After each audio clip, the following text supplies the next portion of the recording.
I want to show you now what our viewers on our local station, WSVN-7 in South Florida, have been seeing for the last hour. This is the most likely track. You see the cone here. The cone includes everything from Tallahassee, Florida, east. The entire peninsula of Florida is in that cone of uncertainty. This is not saying everybody there will get everything, but the chances that the center of the storm, the eye of the storm, the 25-mile-an-hour eye of the storm that right now carries 175-mile-an-hour winds at surface level will pass somewhere in this cone. The likeliest point of impact is along this line. Again, this is from our station WSVN-7 in Miami. Likeliest point of impact right along here. I want to show you what that means in the big picture. 5.9 million people live in Miami-Dade County, Broward County, and the Palm Beaches. That's the three counties here. So the cone goes everywhere. The cone goes everywhere from Tallahassee. You saw the cone there a little bit ago. And it includes all of the peninsula of Florida. Clear, off. Want to bring this in a little bit so you can see the area of greatest concern. And I'm showing you this because this is as serious a storm in the 30 years that I've been doing this as anyone has ever covered. Part of it is it's so strong. The eye is so wide at 25 miles an hour. But more importantly, where they think it's going over this population center. This is Lake Okeechobee. This is Key Largo, Florida. Here's Miami and Hollywood and Fort Lauderdale, Boca Raton, Delray Beach, West Palm Beach, and Jupiter, and the Jupiter Inlet there that you've probably heard a lot about. I want to show you where this most likely track of this storm is. Now think of it. The distance from Naples to Fort Lauderdale is 100 miles across Alligator Alley, right in the middle of the Florida Everglades. So here to here is 100 miles. The storm contains hurricane-force winds 50 miles out from the center, so 50 miles in all directions. Here's the likely track. This is the likely track, the most likely track of this storm. Now, it could hit anywhere, but here's what's most likely. It comes in this way. It turns to the north. It comes in right about Key Largo, goes straight up through Miami-Dade and Broward and the West Palm Beaches, and goes out somewhere along the Jupiter Inlet. That's the most likely track of this storm. And that is, for South Florida, absolutely the worst-case scenario for a hurricane of this kind. Because this storm, that's the most likely track. It could hit anywhere, but that's most likely.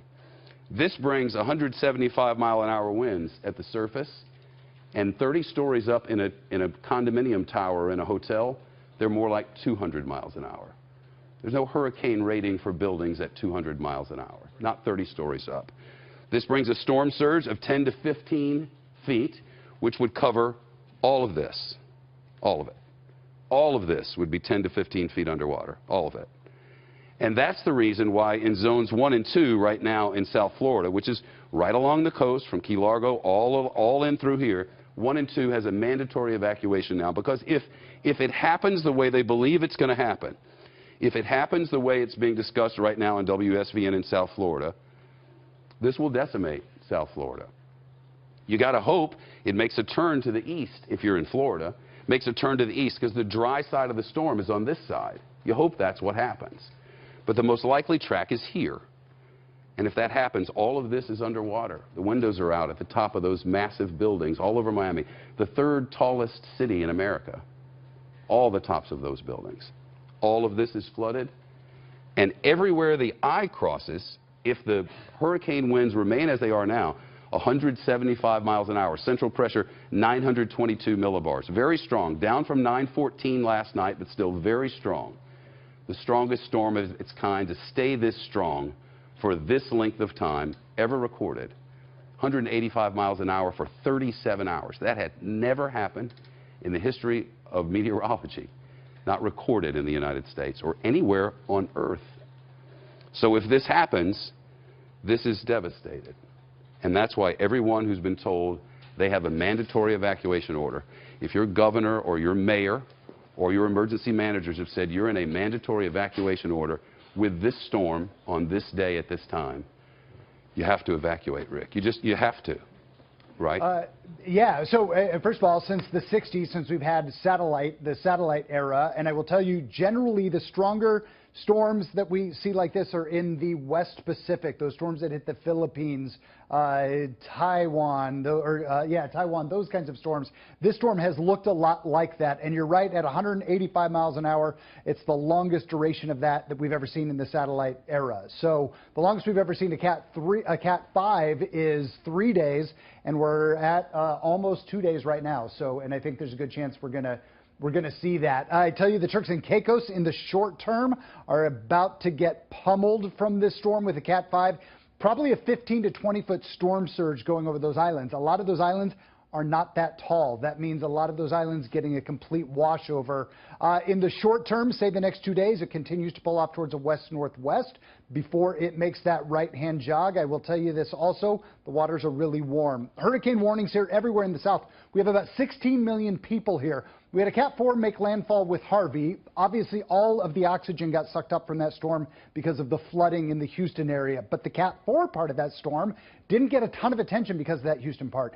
That Cat 4 came on shore where there was not a lot of people. What it did do to the people there was decimate that area, but it didn't have a lot of population there. This is a completely different scenario with that. Also, Shep, the water that this storm has gone over so far has been warm, but not crazy warm. Take a look. We normally don't just put the center of the track on, but I'm doing this here so you can see this water right here is baking. It's almost 90 degrees, so it's going to continue to go over a lot of warm water before it gets towards Florida. So there's no reason to think that it's going to weaken to anything below a major storm. And also, we don't like to put the exact center of it, but I've been talking for a couple of days here about that center of the storm.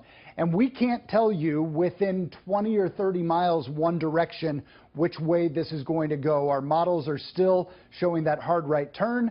They're still showing most of them in this area, this eastern side of Florida, but a few of them still go a little bit farther towards the west. But if you pick that center point from the National Hurricane Center, take a look at this.